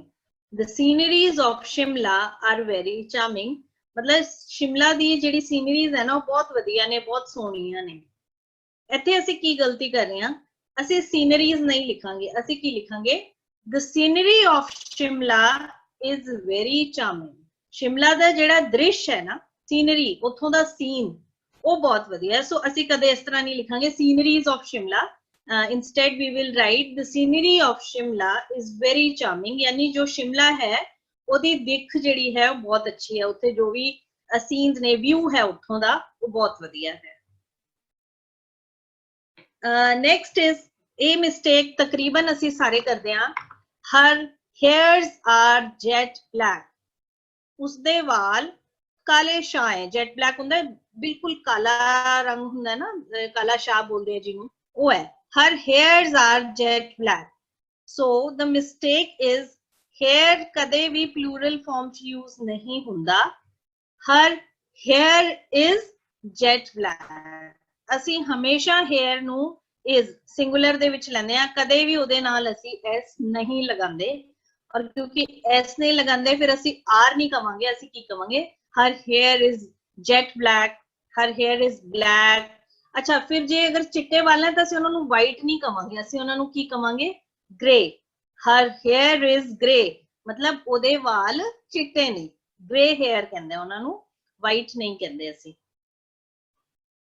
the mother feeds the poor, the mother feeds the poor। ਹੁਣ ਇਹ ਦੇਖਣ ਨੂੰ ਬਿਲਕੁਲ ਠੀਕ ਲੱਗ ਰਿਹਾ ਹੈ ਵੀ ਮਾਤਾ ਜੀ ਨੇ ਗਰੀਬਾਂ ਨੂੰ ਖਾਣਾ ਖਵਾਇਆ, the poor, but ਅਸੀਂ ਇਹਨੂੰ the poor ਨਹੀਂ ਕਵਾਂਗੇ, ਅਸੀਂ ਕੀ ਲਿਖਾਂਗੇ, the mother feeds the poor। so the poor मतलब ਉਹ itself ਕੀ ਆ ਜਾਏਗਾ, ਜਦੋਂ poor ਦੇ ਨਾਲ ਅਸੀਂ the ਲਗਾਤਾ, ਤੇ ਅਸੀਂ ਇੰਗਲਿਸ਼ ਕਲਾਸ ਵਿੱਚ ਵੀ ਕੀਤਾ ਸੀਗਾ ਕਿ ਇਹਦਾ ਮਤਲਬ ਕੀ ਹੁੰਦਾ ਹੈ, the poor people। ਇਹਦਾ ਮਤਲਬ ਹੈ the poor means poor people। so ਅਗਰ ਤੁਸੀਂ ਕਿਸੇ ਐਡਜੈਕਟਿਵ ਦੇ ਨਾਲ the ਲਗਾ ਦਿੰਦੇ ਹੋ ਤਾਂ ਪੂਰੀ ਕਮਿਊਨਿਟੀ ਨੂੰ ਡਿਫਾਈਨ ਕਰਦਾ, ਉਹ ਨਾਉਨ ਦਾ ਕੰਮ ਕਰਦਾ ਹੈ। the poor means poor people, या तो तुसी poor people लगाओगे या फिर the poor लगाओगे।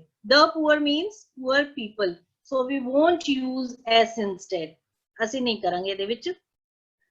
I have many works to do, ਮੈਨੂੰ ਬਹੁਤ ਸਾਰੇ ਕੰਮ ਨੇ। ਹੁਣ ਇਹ ਵੀ ਦੇਖਣ ਨੂੰ ਬਿਲਕੁਲ ਠੀਕ ਲੱਗ ਰਿਹਾ, I have many works to do, but instead of writing many works to do, we will write I have much work to do, मैंने बहुत काम है। I have much work, because much is not much is used when something is not countable। ਹੁਣ ਅਸੀਂ ਕੰਮ ਨੂੰ ਇਹ ਨਹੀਂ ਕਹਿ ਸਕਦੇ ਕਿ ਮੈਂ ਇੱਕ ਕਰ ਲਿਆ, ਦੋ ਕਰ ਲਿਆ, ਅਸੀਂ ਕਹਿੰਦੇ ਮੈਨੂੰ ਬਹੁਤ ਕੰਮ ਹੈ ਨਾ। I have much work to do। I'll go to the town on feet, I'll go to the town on feet, that means मैं शहर तक पैदल चल के जावांगी। ਜਿਹੜੇ ਬੱਚੇ प्लीज हैंड रेज कर रहे हैं ना, बेटे ਮੈਨੂੰ डिस्टर्बेंस हो रही है, we will take question afterwards, ਅਸੀਂ ਬਾਅਦ ਚੋਂ question ਲੈ ਲਾਂਗੇ, ਤੁਸੀਂ प्लीज अपना hand lower कर लो because it is creating disturbance। sorry। so I'll go to the town on feet, मैं पैदल अपने टाउन वाल या शहर वाल जावांगी, कस्बे वाल जावांगी, किते भी जावांगी। ऑन फीट, ऑन फीट ਇੱਥੇ ਸਾਨੂੰ ਲੱਗ ਰਿਹਾ ਹੈ ਕਿ ਪੈਦਲ, ਬਟ ਜਦੋਂ ਅਸੀਂ ਪੈਦਲ ਕਹਿਣਾ ਹੋਵੇ ਅਸੀਂ ਕੀ ਕਹਿੰਦੇ ਆ, I'll go to the town on foot। on foot ਦਾ ਮਤਲਬ ਪੈਦਲ, ਅਸੀਂ ਇਹਨੂੰ on foot ਹੀ ਯੂਜ਼ ਕਰਾਂਗੇ ਕਿ ਮੈਂ ਪੈਦਲ, ਪੈਦਲ ਨੂੰ ਅਸੀਂ ਕਦੇ ਵੀ on feet ਨਹੀਂ ਕਹਿੰਦੇ, ਅਸੀਂ ਕੀ ਕਹਿੰਦੇ ਆ, on foot। I'll go to the town on foot, ਇਹਦਾ ਮਤਲਬ ਮੈਂ ਆਪਣੇ ਟਾਊਨ ਤੱਕ, ਆਪਣੇ ਸ਼ਹਿਰ ਤੱਕ पैदल जावांगी। so ਇਹਨੂੰ ਮੈਂ ਇੱਕ ਵਾਰ ਰਿਪੀਟ ਕਰ ਦਿੰਦੀ ਆ, the scenery of Shimla is very charming, her hair is jet black, the mother feeds the poor, feed ਹੁੰਦਾ ਕਿਸੇ ਨੂੰ ਖਾਣਾ ਖਵਾਉਣਾ, the mother feeds the poor, I have much work to do, I'll go to the town on foot। next is I have learned the alphabets। ਇਹ ਜਿਹੜੀ ਹੈ it is most common mistake, ਬਹੁਤ ਅਸੀਂ ਇਹ ਵਾਲੀ ਮਿਸਟੇਕ ਕਰਦੇ ਹਾਂ, ਅਸੀਂ ਕਹਿੰਦੇ ਹਾਂ ਮੈਂ ਸਾਰੇ ਅਲਫਾਬੈਟਸ ਆਉਂਦੇ ਆ, ਮੈਨੂੰ ABCD ਸਾਰੇ ਅਲਫਾਬੈਟਸ ਆਉਂਦੇ ਆ। no, this is absolutely wrong। I have learned the letters of the alphabet। Alphabet हुंदा है वर्णमाला, ये गल असीं पहले भी अपनी क्लास विच कीती सी। अल्फाबेट हुंदी है वर्णमाला और लेटर्स हुंदे हैं ओदे अखर। सो नेवर यूज कि मैं सारे अल्फाबेट्स लिख ले, या ते बच्चों नूं असीं कई टीचर्स भी बच्चे नूं कहेंगे बेटे इत्थे ए अल्फाबेट लिखो ते बी अल्फाबेट लिखो, सारे अल्फाबेट्स लिखो। नो, तुसीं कहना है लेटर्स। ये लेटर्स किदे ने? अल्फाबेट है, और अल्फाबेट की है A to Z। ये पूरी इंग्लिश दी वर्णमाला है A to Z 26 लेटर्स। जिवें असीं कहने there are 26 letters in the English alphabet। So never use S with alphabet। alphabet हुंदा वर्णमाला ते लेटर हुंदे अखर। मैं अपनी वर्णमाला दे सारे अखर लर्न कर लए हैं। I have a 5 rupees note। Now this looks absolutely correct। ठीक लग रहा है, मेरे को 5 रुपए दा नोट है। बट जदों असी इस तरह लिखते हैं तो इनू असी रुपीज नोट ऐदा नहीं लिखांगे, असी की लिखांगे I have a 5 rupee note, I have a 20 rupee note, 5 rupee note, I have 5 rupees। ये लिख सकते हो तुसी। I have 20 rupees, I have 100 rupees। But whenever you are talking about a note of something, some amount, तो तुसी की लिखोगे I have a 5 rupee note, 20 rupee note, 2 rupee note। ते असी उहदे नाल फिर S नहीं लगावांगे। We bought 2 dozens pencil। असी 2 दर्जन, डजन हुंदा है दर्जन, DOZENS। Dozens means दर्जन। We bought 2 dozens pencils। असी 2 दर्जन pencils लईयां। Again we are committing this mistake। We bought 2 dozen pencils। अगर मैं pencils नहीं लगाना तो असी फिर कह सकते हैं how many? 2 dozens। तुसी कितना लिया? 2 dozens। बट जदों असी उहदे नाल लगाया ना 2 dozens, 2 dozen pencils, 2 dozen bananas, 2 dozen oranges, फिर असी डजन दे नाल S नहीं लगावांगे, फिर असी जो लिया है उहदे नाल S लगावांगे कि पेंसिल्स नहीं है, इधर बनानास और ऑरेंजेस फिर असी लगावांगे। But we will never use like this कि 2 dozen pencils। She is a 10 years old girl।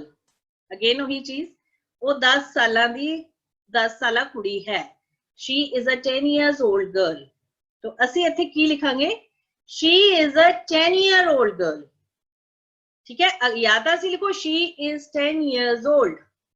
She is 10 years old। But जदों नाल गर्ल लगेगा, interestingly she is a 10-year-old girl। वो 10 साल दी कुड़ी है, 10 साल दी कुड़ी है ना। ਉਹਦੀ एज कितनी है? 10 years। फिर ਅਸੀਂ years लगावांगे। बट ਅਸੀਂ कहना होवे वो 10 साल दी कुड़ी है। She is a 10-year-old girl। Next, he ran in a 2 miles race। He ran in a 2 miles race। ਹੁਣ ਮੈਨੂੰ ਲੱਗਦਾ ਹੈ ਕਿ ਤੁਹਾਨੂੰ ਕਲੀਅਰ ਹੋ ਗਿਆ ਹੋਵੇਗਾ ਕਿ ਇਹਦੇ ਵਿੱਚ ਗਲਤੀ ਕਿੱਥੇ ਹੈ। ਉਸਨੇ 2 ਮੀਲ ਦੀ ਦੌੜ ਦੇ ਵਿੱਚ ਭਾਗ ਲਿਆ, ਜਾਂ ਉਹ 2 ਮੀਲ ਦੀ ਦੌੜ ਦੇ ਵਿੱਚ ਭੱਜਿਆ। ਮਾਈਲ ਹੁੰਦਾ ਮੀਲ, ਮੀਲ। He ran in a 2 miles race। ਇੱਥੇ ਕੀ ਆਏਗਾ? He ran in a 2 mile race। He ran in a 2 mile race। ਉਹ 2 ਮੀਲ ਵਾਲੀ ਦੌੜ ਦੇ ਵਿੱਚ ਭੱਜਿਆ। So I have learned the letters of the alphabet। I have a 5 rupee note। We bought 2 dozen pencils। She is a 10-year-old girl। He ran in a 2 mile race। Coming to the next, the road is closed for repair। Now this also looks absolutely correct कि ये बिल्कुल ठीक है। ये road जड़ा है repair ਲਈ close है। ਆਪਾਂ नॉर्मली भी कह ਦਿੰਦੇ ਆ कि ਇਹ वाला रोड जड़ा है रिपेयर ਲਈ क्लोज है, बंद होया है। रिपेयर ਹੁੰਦੀ ਹੈ ਉਹਦੀ ਮੁਰੰਮਤ। ਇਹ वाला जड़ा रोड है ना, ਇਹਦੀ ਮੁਰੰਮਤ ਚੱਲ ਰਹੀ है, इसलिए ये क्लोज है वाली सड़क। But the correct sentence will be the road is closed for repairs। The road is closed for repairs। तो रिपेयर नहीं ਅਸੀਂ ਕੱਲਾ ਲਗਾਵਾਂਗੇ, repairs ਦੇ ਲਈ road close है। Very few people are hard working। ये ਮੈਨੂੰ लगदा है अपने कैंप के बच्चों को जरूर पता होएगा, very few peoples are hard working, बहुत घट लोग हैं ਜਿਹੜੇ ਮਿਹਨਤੀ ਹੁੰਦੇ हैं। सो ये तो दिख रहा है बिल्कुल रॉन्ग है, आप पहले भी गल की सी, पीपल्स नहीं आंदा, पीपल इटसेल्फ खुद एक प्लूरल फॉर्म दे विच यूज हुंदा है, पीपल मीनस लोग, तो जेड़ा है ही प्लूरल फॉर्म दे विच बहुवचन हैगा, तो how can we add s to it, ਅਸੀਂ ਉਹਦੇ ਨਾਲ एस लगा ही नहीं सकते।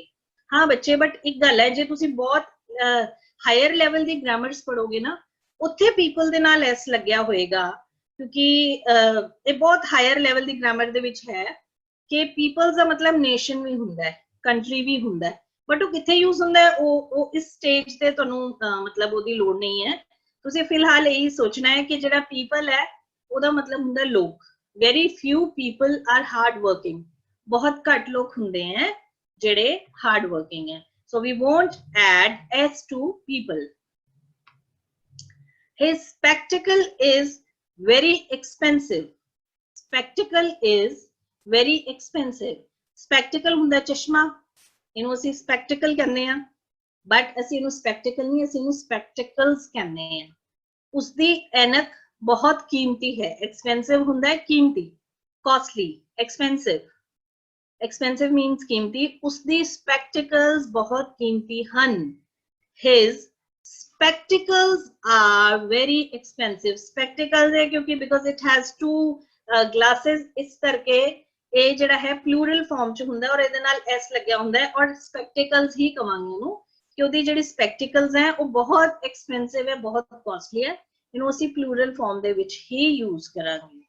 His spectacles are very expensive. Again ये mistake भी बहुत बच्चे करते हैं। आज भी मैंने एक बच्चा पूछ रहा सी, मैम मैंने सीजर दोगे? The seizure is blunt, blunt हुंदा है खुंडी जेडी शार्प ना होवे ओनू ਅਸੀਂ ਕਹਿੰਦੇ ਆ ਬਲੰਟ, ਜੋ ਤਿੱਖੀ ਨਹੀਂ ਹੈ, ਜੋ ਸ਼ਾਰਪ ਨਹੀਂ ਹੈ, ਅਸੀਂ ਉਹਨੂੰ ਕੀ ਕਹਿੰਦੇ ਆ ਬਲੰਟ। ਜਿਵੇਂ ਪੈਨਸਿਲ ਹੈ ਸਾਡੀ, ਜਦੋਂ ਅਸੀਂ ਪੈਨਸਿਲ ਨੂੰ ਸ਼ਾਰਪ ਕਰਦੇ ਆ, ਸ਼ਾਰਪਨਰ ਦੇ ਵਿੱਚ ਸ਼ਾਰਪਨ ਕਰਦੇ ਆ, ਉਹ ਕੀ ਹੋ ਜਾਂਦੀ ਹੈ, ਤਿੱਖੀ ਹੋ ਜਾਂਦੀ ਹੈ, ਸ਼ਾਰਪ ਹੋ ਜਾਂਦੀ ਹੈ, ਔਰ when we use it for a long time, ਅਸੀਂ ਉਹਨੂੰ ਯੂਜ਼ ਕਰਦੇ ਰਹਿੰਦੇ ਆ ਤਾਂ ਉਹ ਕੀ ਹੋ ਜਾਂਦੀ ਹੈ, ਬਲੰਟ ਹੋ ਜਾਂਦੀ ਹੈ। तो इस तरह ही कैंची है जिहड़ी सिजर्स है वो की है, शार्प हुंदे ओदे ब्लेड्स, ओदे दो ब्लेड्स हुंदे हैं, तुसी नोटिस कीता होना है, हर कैंची दे दो ब्लेड्स हुंदे हैं, और वो ब्लेड्स अगर शार्प भी हो सकते हैं, और जदों वो काम करना बंद कर दिंदे असीं कहंदे खुंडी हो गई, मतलब ब्लंट हो गई। So we won't say scissor, असीं की कहांगे scissors, the scissors are blunt. तो तुसी ये नहीं कहना मैनू सिजर पास कर दो, तुसी कहना है मैनू सिजर्स दे दो, मैनू सिजर्स फड़ा दो, सिजर्स कहना है, ये भी प्लूरल फॉर्म च यूज होता है। द सिजर्स आर ब्लंट, यानी ਇਹਦਾ मतलब ਕੀ है कि कैंची खुंडी हो गई है, सिजर्स मींस कैंची। Next, your trouser is not lose, trouser जिन्हों ਅਸੀਂ पैंट्स बोलते हैं, पैंट, ਤੁਹਾਡੀ ट्राउजर लूज नहीं है, ठीक है। Your trouser is not lose, हुण भी ये भी देखने को बिल्कुल ठीक लग रहा है, बट ट्राउजर भी हमेशा जिहड़ा है एस नाल यूज होंदा है। असीं कदे नहीं कहांगे कि मैं एक ट्राउजर लैन जाना है तो असीं की कहांगे मैं ट्राउजर्स बाय करनी है, मैं पैंट्स बाय करनी है, उन्होंने असीं ट्राउजर्स कहंदे आ।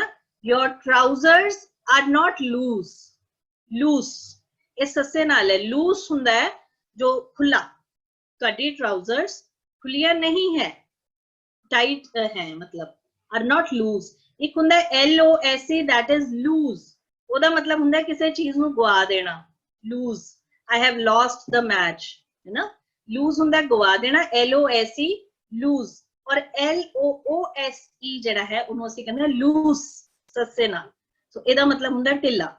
Your trousers are not loose, ਤੁਹਾਡੀਆਂ ट्राउजर्स लूज नहीं है। The road is closed for repairs, very few people are hardworking. His spectacles are very expensive. The scissors are blunt. Your trousers are not loose. So these were some sentences ਜਿਹਦੇ ਵਿੱਚ commonly ਅਸੀਂ nouns ਦੇ ਵਿੱਚ ਅਸੀਂ ਜਿਹੜੇ ਨਾਮ ਹੈ, ਜਿਵੇਂ ਅਸੀਂ ਕਿਹਾ repair, people, ਇਹ ਸਾਰੇ nouns ਹੈ, ਔਰ ਇਹਦੇ ਵਿੱਚ ਅਸੀਂ ਜਿਹੜੀ errors ਕਰਦੇ ਆ ਅਸੀਂ ਉਹਨਾਂ ਨੂੰ ਅੱਗੋਂ ਤੋਂ ਨਹੀਂ ਕਰਾਂਗੇ। ਐਂਡ ਇੱਕ proverb ਵੀ ਮੈਂ ਲਿਆ ਜੋ ਵੀ errors ਦੇ ਉੱਪਰ ਹੀ ਹੈ, वो अज दा प्रोवर्ब है, to err is human, to err err ਹੁੰਦਾ ਹੈ ਗਲਤੀ ਕਰਨਾ, ਗਲਤੀ ਕਰਨਾ ਹੀ ਇਨਸਾਨ ਹੈ। to err is human, ਯਾਨੀ ਇਨਸਾਨ ਗਲਤੀਆਂ ਦਾ ਪੁਤਲਾ ਹੈ। ਜਿਵੇਂ ਅਸੀਂ ਕਹਿੰਦੇ ਆ ਨਾ, ਭੁੱਲਣ ਅੰਦਰ ਸਭ ਕੋ ਅਭੁੱਲ ਗੁਰੂ ਕਰਤਾਰ। ਸੋ ਹਰ ਇਨਸਾਨ ਗਲਤੀਆਂ ਦਾ ਪੁਤਲਾ ਹੈ, ਹਰ ਇਨਸਾਨ ਗਲਤੀ ਕਰਦਾ ਹੈ। to err is human and to forgive is divine, ਔਰ ਜੋ ਮਾਫ ਕਰ ਦਿੰਦਾ ਉਹ ਰੱਬ ਹੈ। to err is human, error word err ਤੋਂ ਬਣਿਆ, means ਗਲਤੀ ਕਰਨਾ। ਗਲਤੀ ਕਰਨਾ ਇਨਸਾਨੀ ਸੁਭਾਅ ਹੈ, ਇਨਸਾਨ ਗਲਤੀਆਂ ਦਾ ਪੁਤਲਾ ਹੈ। that's all for today, ਔਰ ਜਿਹੜੀਆਂ ਮੇਰੀਆਂ ਗਲਤੀਆਂ ਹੋਈਆਂ ਉਹਦੇ ਲਈ ਬਹੁਤ ਬਹੁਤ ਖਿਮਾ। Thank you very much. Waheguru ji ਕਾ ਖਾਲਸਾ, ਵਾਹਿਗੁਰੂ ਜੀ ਕੀ ਫਤਿਹ। ਵਾਹਿਗੁਰੂ ਜੀ ਕਾ ਖਾਲਸਾ, ਵਾਹਿਗੁਰੂ ਜੀ ਕੀ ਫਤਿਹ। ਮੈਮ ਕੁਝ ਕੁ ਹੈਂਡ ਰੇਜ਼ ਲੈਣੀ ਹੈ ਤਾਂ ਲੈ ਸਕਦੇ ਹਾਂ। ਹਾਂਜੀ ਬੇਟੇ ਲੈ ਲਓ, ਅਗਰ ਇਸ ਹਾਂਜੀ। ਟੌਪਿਕ ਨਾਲ ਰਿਲੇਟਡ ਹੈ ਤਾਂ ਲੈ ਲਓ। ਹਾਂਜੀ, ਫਸਟ ਹੈ ਜੀ 16117 John Sherpur.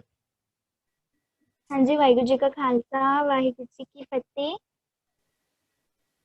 Question Kulwant ma'am करके चार्मिंग एंड डजन ਦਾ मीनिंग ਕੀ ਹੁੰਦਾ? ਕੀ ਪੁੱਛ ਰਹੇ ਨੇ ਜੀ ਇਹ? ਮੈਨੂੰ ਸੁਣ ਨਹੀਂ ਰਿਹਾ। Ma'am charming and charming the Ki charming, meaning ਹੈ? ਚਾਰਮਿੰਗ ਹੁੰਦਾ ਹੈ ਜੋ ਤੁਹਾਨੂੰ ਖੁਸ਼ ਕਰ ਦੇਵੇ, ਚਾਰਮਿੰਗ ਹੈ ਨਾ। ਪਲੀਜ਼ਿੰਗ ਪਰਸਨੈਲਿਟੀ ਅਸੀਂ ਕਹਿੰਦੇ ਹਾਂ ਚਾਰਮਿੰਗ, ਜੋ ਤੁਹਾਨੂੰ ਖੁਸ਼ ਕਰ ਦੇਵੇ। ਸੋਹਣਾ ਕਹਿ ਸਕਦੇ ਹੋ, ਖੁਸ਼ਨੁਮਾ ਕਹਿ ਸਕਦੇ ਹੋ, ਵਧੀਆ ਕਹਿ ਸਕਦੇ ਹੋ, ਠੀਕ ਹੈ। ਚਾਰਮਿੰਗ। डजन ਹਾਂਜੀ, डजन ਕੀ ਪੁੱਛ ਰਹੇ ਮਹਿਕਪ੍ਰੀਤ? ਹਾਂਜੀ, ਇਹਨਾਂ ਨੇ ਕੀ ਪੁੱਛਿਆ? DOZEN dozen. ਡਜ਼ਨ, ਡਜ਼ਨ ਹੁੰਦਾ ਹੈ ਦਰਜਨ। ਦਰਜਨ ਮੀਨਸ 12, 12, ਠੀਕ ਹੈ। ਅਸੀਂ ਕਹਿੰਦੇ ਨਾ ਕਿ ਮੈਂ 1 ਦਰਜਨ ਪੈਨਸਲਾਂ ਲਈਆਂ, ਮੈਂ 1 ਦਰਜਨ। ਅੱਜ ਕੱਲ ਤਾਂ ਹਰ ਚੀਜ਼ ਜਿਹੜੀ ਹੈ ਉਹ ਕਿਲੋ ਦੇ ਹਿਸਾਬ ਨਾਲ ਆਣੀ ਸ਼ੁਰੂ ਹੋ ਗਈ। ਜਿਵੇਂ ਅਸੀਂ ਕਹਿੰਦੇ ਆ 12 ਬਨਾਨਾਸ, 12 ਕੇਲਿਆਂ ਨੂੰ ਅਸੀਂ ਕੀ ਕਹਿੰਦੇ ਆ? 1 ਡਜ਼ਨ, ਡਜ਼ਨ, ਠੀਕ ਹੈ, ਡਜ਼ਨ। ਵਾਹਿਗੁਰੂ ਜੀ। ਹਾਂਜੀ, ਹੁਣ ਅਗਲੀ ਹੈ ਜੀ ਜੌਨ ਜੈਤੋ, EPP ਨੰਬਰ 13511। ਵਾਹਿਗੁਰੂ ਜੀ ਕਾ ਖਾਲਸਾ, ਵਾਹਿਗੁਰੂ ਜੀ ਕੀ ਫਤਿਹ ਜੀ। ਹਾਂਜੀ, ਵਾਹਿਗੁਰੂ ਜੀ ਕਾ ਖਾਲਸਾ, ਵਾਹਿਗੁਰੂ ਜੀ ਕੀ Ma'am, ਫਤਿਹ ਜੀ। I'm little bit confused in the meaning of randomly available. Is more available or rarely available? No no no, randomly means ਕਿਤੋਂ ਵੀ, ਕਿਤੋਂ ਵੀ, ਰੈਂਡਮਲੀ ਕਿਤੇ ਵੀ। ਮੈਂ ਉਸ ਦਿਨ ਵੀ ਸ਼ਾਇਦ ਤੁਹਾਨੂੰ ਇਸ ਕਲਾਸ ਵਿੱਚ ਗੱਲ ਕੀਤੀ ਸੀ, ਕਿਸੇ ਹੋਰ ਕਲਾਸ। ਮੰਨ ਲਓ ਮੈਂ ਫਿਰ ਐਗਜ਼ਾਮਪਲ ਦੇ ਦਿੰਦੀ ਹਾਂ। ਮੰਨ ਲਓ ਮੈਂ ਦੇਖਣਾ ਹੋਵੇ ਕਿ ਇਸ ਪਿੰਡ ਦੇ ਕਿੰਨੇ ਲੋਕ ਪੜ੍ਹੇ ਲਿਖੇ ਹੈ। ਸਪੋਜ਼ ਹੈ ਨਾ, ਮੈਂ ਦੇਖਣਾ ਹੋਵੇ ਕਿਸੇ ਪਿੰਡ ਦੇ ਕਿੰਨੇ ਲੋਕ ਪੜ੍ਹੇ ਲਿਖੇ ਹੈ, ਠੀਕ ਹੈ। ਤੇ ਮੈਨੂੰ ਕਿਸੇ ਨੇ ਕਿਹਾ ਕਿ ਤੁਸੀਂ ਰੈਂਡਮਲੀ ਕਿਸੇ ਵੀ ਘਰ 'ਚ ਚਲੇ ਜਾਓ। ਮੈਂ ਉਹਨਾਂ ਨੂੰ ਪੁੱਛਿਆ ਕਿਹੜੇ ਘਰ ਵਿੱਚ ਜਾਵਾਂ, ਠੀਕ ਹੈ। ਤਾਂ ਤੁਸੀਂ ਮੈਨੂੰ ਕਿਹਾ ਕਿ ਮੈਮ ਤੁਸੀਂ ਏਦਾਂ ਕਰੋ, ਤੁਸੀਂ ਰੈਂਡਮਲੀ ਕਿਸੇ ਵੀ ਘਰ 'ਚ ਚਲੇ ਜਾਓ। ਰੈਂਡਮਲੀ ਮਤਲਬ ਬਿਨਾਂ ਕਿਸੇ ਸੀਕੁਐਂਸ ਤੋਂ, ਬਿਨਾਂ ਕਿਸੇ ਪੈਟਰਨ ਤੋਂ। ਵੀ ਤੁਸੀਂ ਏਦਾਂ ਕਰੋ, ਤੁਸੀਂ ਚੌਥੇ 'ਚ ਚਲੇ ਜਾਓ, ਤੁਸੀਂ ਜਿੱਦਾਂ ਜਿੱਦਾਂ ਤੁਹਾਨੂੰ ਮਨ ਕਰਦਾ ਚਲੇ ਜਾਓ, ਹੈ ਨਾ। ਜਾਂ ਇੱਕ ਹੋਰ ਗੱਲ ਮੈਂ ਤੁਹਾਨੂੰ ਕਵਾਂ, ਜਿਵੇਂ ਤੁਸੀਂ ਦੇਖਣਾ ਹੋਵੇ ਕਿ ਮੇਰੀ ਕਲਾਸ ਦੇ ਵਿੱਚ ਕਿੰਨੇ ਬੱਚੇ ਹੈ ਜਿਨ੍ਹਾਂ ਨੂੰ ਸੇ ਟੂ ਦਾ ਟੇਬਲ ਆਉਂਦਾ, ਠੀਕ ਹੈ। ਮੈਂ ਤੁਹਾਨੂੰ ਕਿਹਾ ਕਿ ਤੁਸੀਂ ਇਸ ਤਰ੍ਹਾਂ ਕਰੋ, ਮੇਰੀ ਕਲਾਸ ਦੇ ਕੋਈ ਵੀ 5 ਬੱਚੇ ਰੈਂਡਮਲੀ ਫੜ ਲਿਓ। ਯਾਨੀ ਤੁਸੀਂ ਉੱਥੇ ਕੋਈ ਰੋਲ ਨੰਬਰ ਨਹੀਂ ਦੇਖਿਆ ਕਿ ਮੈਂ ਰੋਲ ਨੰਬਰ 2 ਲੈਣਾ ਹੈ, ਮੈਂ ਰੋਲ ਨੰਬਰ 20 ਲੈਣਾ ਹੈ, ਮੈਂ ਰੋਲ ਨੰਬਰ 25 ਲੈਣਾ ਹੈ। ਨਹੀਂ, ਤੁਸੀਂ ਕੋਈ ਪੈਟਰਨ ਨਹੀਂ ਫੋਲੋ ਕੀਤਾ। ਰੈਂਡਮਲੀ ਕੋਈ ਵੀ 5 ਬੱਚੇ ਚੱਕੇ, ਤੁਸੀਂ ਕਿਹਾ ਕਿ ਮੈਮ ਇਹਨਾਂ ਨੂੰ ਦੇਖੋ, ਪੁੱਛੋ ਟੂ ਦਾ ਟੇਬਲ। ਸੋ ਰੈਂਡਮਲੀ ਮੀਨਸ ਕਿਤੋਂ ਵੀ। ਰੈਂਡਮ ਨੰਬਰਸ ਹੁੰਦੇ ਨਾ, any number. Okay, So ma'am. it has nothing to do with rarely. ਹਾਂਜੀ ਹਾਂਜੀ। Okay, ma'am. Specific mention ਕਰਨ ਦੀ ਜ਼ਰੂਰਤ ਨਹੀਂ ਹੈ। ਨਹੀਂ ਨਹੀਂ, ਰੈਂਡਮਲੀ ਮਤਲਬ ਕਿਤੋਂ ਵੀ ਤੁਸੀਂ ਲੈ ਲਿਆ। Okay, ma'am. And one more, how do we pronounce IRE? Mean anger. ਹਾਂਜੀ, How do we pronounce IRE? it's I ਰ ਜਿਹੜਾ ਹੈ ਇੰਗਲਿਸ਼ ਦਾ, ਜਿਹੜਾ ਲਾਸਟ ਵਿੱਚ ਰ ਹੈ ਨਾ, ਉਹ ਖਤਮ ਹੀ ਹੋ ਜਾਂਦਾ। it's I, Okay, ma'am. I, ਠੀਕ ਹੈ। Okay. ਹਾਂਜੀ, ਬੜਾ ਵਧੀਆ ਲਿਖਿਆ। ਬੇਤਰਤੀਬੇ, ਬਿਨਾਂ ਤਰਤੀਬ ਤੋਂ, ਉਹ ਰੈਂਡਮ ਹੁੰਦੇ ਆ। Very good. ਹਾਂਜੀ ਹਾਂਜੀ, ਸਾਡੀ ਨੈਕਸਟ ਹਾਂਜੀ 11169 Lakhvir Kaur ji.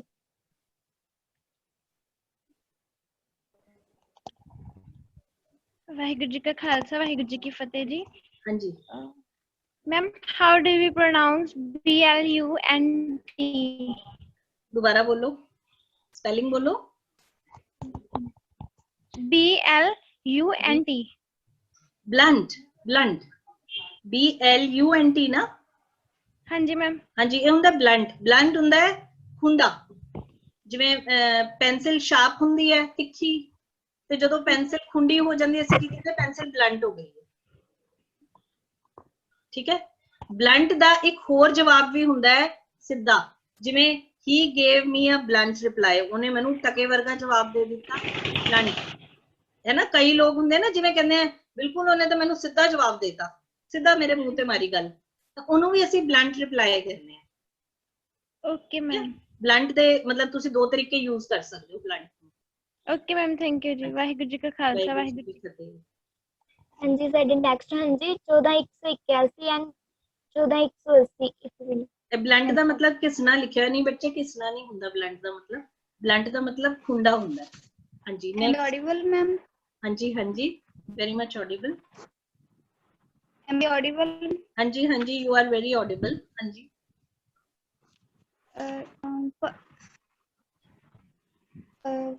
First of all, I am very grateful to you, ma'am. You are giving a valuable knowledge. Today, I want to know the difference between wavelength, frequency, and bandwidth. Please tell me. beta, I am not getting you. What is Please the repeat your difference question. between? Please repeat your question. I am not getting you. ਮੈਨੂੰ ਤੁਹਾਡੀ ਗੱਲ ਸਮਝ ਨਹੀਂ ਆ ਰਹੀ ਹੈ। You want to know the difference between? Yes. ਬੱਚੇ ਮੈਨੂੰ ਤੁਹਾਡੀ ਗੱਲ ਸਮਝ ਨਹੀਂ ਆ ਰਹੀ, ਤੁਸੀਂ ਆਪਣਾ ਕੁਐਸਚਨ ਰਿਪੀਟ ਕਰੋਗੇ? ਤੁਸੀਂ ਏਦਾਂ ਕਰੋ, ਚੈਟ ਬਾਕਸ 'ਚ ਟਾਈਪ ਕਰ ਦਿਓ। Okay, ma'am. ਚੈਟ ਬਾਕਸ 'ਚ ਟਾਈਪ ਕਰ ਦਿਓ। हाँ जी साडी नेक्स्ट हाँ जी EPP नंबर 16019 मोगा तो। वाहिगुरु जी का खालसा वाहिगुरु जी की फतेह। वाहिगुरु जी का खालसा वाहिगुरु जी की फतेह जी। मैम ERR दी प्रोनाउंसिएशन की है तो मैम ਇਹਦਾ मीनिंग ਦੱਸ ਦੋ। err ਹੁੰਦਾ ਹੈ ਗਲਤੀ ਕਰਨਾ। To err is human. Err means ਗਲਤੀ ਕਰਨਾ। ਠੀਕ ਹੈ। मैम एक ਜਿਹੜੀ ਤੁਸੀਂ ਇੰਗਲਿਸ਼ ਕਲਾਸ ਲਗਾਣੇ ਮੈਮ ਉਹਦਾ ਟਾਈਮ ਵੀ ਦੱਸ ਦੋ। ਹਾਂਜੀ ਬੇਟੇ, ਕਿਹੜੀ ਕਲਾਸ 'ਚ ਹੋ ਤੁਸੀਂ? Ma'am 10th। ਬੇਟੇ ਤੁਸੀਂ ਇਹਦੇ ਰਿਗਾਰਡਿੰਗ ਨਾ ਆਪਣੇ ਵਾਈਸੀ ਸਰ ਨਾਲ ਗੱਲ ਜਾਂ ਵਾਈਸੀ ਮੈਮ ਨਾਲ ਗੱਲ ਕਰ ਲੈਣਾ। Okay ma'am. ਹਾਂਜੀ ਵਾਹਿਗੁਰੂ ਜੀ। ਨੈਕਸਟ ਹਾਂਜੀ 14761 ਮੋਗਾ ਤੋਂ। ਵਾਹਿਗੁਰੂ ਜੀ ਕਾ ਖਾਲਸਾ ਵਾਹਿਗੁਰੂ ਜੀ ਕੀ ਫਤਿਹ। ਵਾਹਿਗੁਰੂ ਜੀ ਕਾ ਖਾਲਸਾ ਵਾਹਿਗੁਰੂ ਜੀ ਕੀ ਫਤਿਹ ਜੀ। ਮੈਮ ਮੈਂ ਕੁਐਸਚਨ ਪੁੱਛਣਾ ਸੀਗਾ ਕਿ ਟਮੀ ਤੇ ਸਟਮਕ ਦੇ ਵਿੱਚ ਡਿਫਰੈਂਸ ਕੀ ਹੁੰਦਾ ਜੀ? ਬੇਟੇ ਸਟਮਕ ਜਿਹੜਾ ਹੁੰਦਾ ਹੈ ਨਾ ਉਹ ਅੰਦਰ ਹੁੰਦਾ ਹੈ ਨਾ। ਟਮੀ ਅਸੀਂ ਉਹਨੂੰ ਜਿਵੇਂ ਮੈਂ ਕਿਹਾ my tummy is upset, tummy ਅਸੀਂ ਉਹਨੂੰ ਇੱਕ ਉਹਦਾ ਮਤਲਬ ਸਟਮਕ ਹੀ ਆ ਉਹ। ਜਿਵੇਂ ਮੈਂ ਕਿਹਾ my tummy is upset, my stomach is upset ਮਤਲਬ ਮੇਰਾ ਪੇਟ ਖਰਾਬ ਹੈ। ਯਾਨੀ ਕਿ ਜਿਹੜਾ ਤੁਹਾਡਾ ਇੰਟਰਨਲ ਪੇਟ ਹੈ ਉਹਨੂੰ ਅਸੀਂ ਸਟਮਕ ਕਹਿੰਦੇ ਆ, ਔਰ ਜਿਹੜਾ ਪੇਟ ਅਸੀਂ ਕਹਿੰਦੇ ਨਾ ਬਾਹਰੋਂ ਉਹ ਬੈਲੀ ਹੁੰਦਾ। ਅਸੀਂ ਕਹਿੰਦੇ ਬੈਲੀ ਫੈਟ ਆ ਗਿਆ। ਬੈਲੀ ਫੈਟ ਮੀਨਸ ਤੁਹਾਡਾ ਬਾਹਰ ਪੇਟ ਦੇ ਉੱਤੇ ਫੈਟ ਆ ਗਿਆ ਹੈ ਨਾ, ਸਮਝ ਰਹੇ ਹੋ। ਐਂਡ ਸਟਮਕ ਜਾਂ ਟਮੀ ਜਿਹੜਾ ਹੁੰਦਾ ਉਹ ਤੁਹਾਡਾ ਇੰਟਰਨਲ ਹੈ, ਬਟ ਅਸੀਂ ਟਮੀ ਵਰਡ ਪੇਟ ਲਈ ਯੂਜ਼ ਕਰ ਲੈਂਦੇ ਆ ਕਿ ਉਹਦਾ ਟਮੀ ਬਾਹਰ ਆ ਗਿਆ ਜਾਂ ਉਹਦਾ ਟਮੀ ਅਪਸੈਟ ਹੈ। तो टमी मीन्स स्टमक दी एक तरीके दी शॉर्ट फॉर्म ही ਅਸੀਂ ਕਹਿ ਦਿੰਦੇ ਆ। अदरवाइज स्टमक इज ਜਿਹੜਾ ਤੁਹਾਡਾ ਹੈ ਅੰਦਰਲਾ ਪੇਟ, ਜਿਵੇਂ ਅਸੀਂ ਕਹਿੰਦੇ ਨਾ ਕਿ ਮੇਰਾ ਸਟਮਕ ਅਪਸੈਟ ਹੋ ਗਿਆ, ਮੇਰਾ ਸਟਮਕ ਏਕ ਹੋ ਰਿਹਾ, ਮੇਰਾ ਪੇਟ ਦਰਦ ਹੋ ਰਿਹਾ, ਮਤਲਬ ਸਟਮਕ ਏਕ। ਠੀਕ ਹੈ। ਤੇ ਜਿਹੜਾ ਬੈਲੀ ਹੈ ਉਹ ਬਾਹਰਲਾ ਪੇਟ ਅਸੀਂ ਉਹਨੂੰ ਕਹਿੰਦੇ ਆ, ਉਹਦਾ ਬੈਲੀ ਫੈਟ ਹੋ ਗਿਆ। ਠੀਕ ਹੈ। ਟਮੀ ਅਸੀਂ ਦੋਨਾਂ ਲਈ ਯੂਜ਼ ਕਰ ਲੈਂਦੇ ਆ ਕਿ ਮੇਰਾ ਟਮੀ ਅਪਸੈਟ ਹੈ, मेरा टमी बाहर आ गया, सो है ना। ਹੁਣ ਆਪਾਂ ਜੀ ਇੱਕੋ ਹੀ ਲਵਾਂਗੇ ਅੱਗੇ। ਰਾਜਦੀਪ ਕੌਰ। ਰਾਜਦੀਪ ਕੌਰ ਜੀ। ਪੋਸਥੋਮਸਲੀ ਮੱਖੂ ਤੋਂ ਸਿਮਰਨਪ੍ਰੀਤ ਕੌਰ ਪੁੱਛ ਰਹੇ ਹੈ। ਪੋਸਥੋਮਸਲੀ ਹੁੰਦਾ ਹੈ ਮਰਨ ਤੋਂ ਬਾਅਦ, ਜਿਵੇਂ ਉਹਨੂੰ ਪੋਸਥੋਮਸਲੀ ਪਰਮਵੀਰ ਚੱਕਰ ਮਿਲਿਆ ਤਾਂ ਇਹਨੂੰ ਅਸੀਂ ਕਹਿੰਦੇ ਆ ਪੋਸਥੋਮਸਲੀ, ਮਰਨ ਤੋਂ ਬਾਅਦ।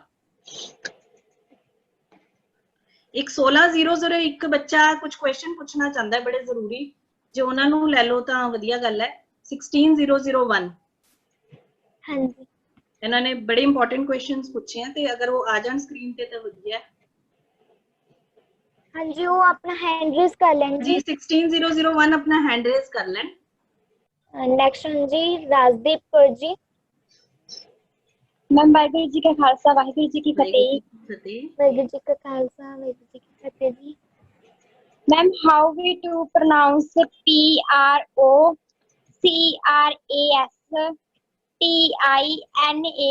PROCRASTINATION? ਹਾਂਜੀ, this is procrastination। अच्छा बेटे, एक तुसी सारे बच्चे सुन लो, तुसी बोलना है हाउ डू वी प्रोनाउंस। बोलो how do we pronounce, how do we pronounce. ठीक है, हाउ डू वी, बी नहीं है वी है। ठीक है, प्रोक्रेस्टिनेशन, प्रोक्रेस्टिनेशन हुंदा है काम नू अगे पाई जाना। Okay ma'am. ठीक है, काम नू अगे फिर करांगे, काम फिर करांगे, अगे पाई जाना ना, दैट इज कॉल्ड प्रोक्रेस्टिनेशन। ठीक है, हाँ जी मैम आप जी का बहुत बहुत धन्यवाद, सानू हर रोज कितनी वधिया तरह स्पोकन इंग्लिश करवा रहे हो जी। ते सानू पूरे ध्यान नाल उन्हां दीयां गल्लां नूं सुनना चाहिदा है ताकि स्पोकन इंग्लिश दी क्लास का पूरा पूरा फायदा उठा सकीए। सो इत्थे ही साडे कैंप की समाप्ति है जी। फुल्लां चुक्कां दी खिमा जी। वाहिगुरू जी का खालसा वाहिगुरू जी की फतेह।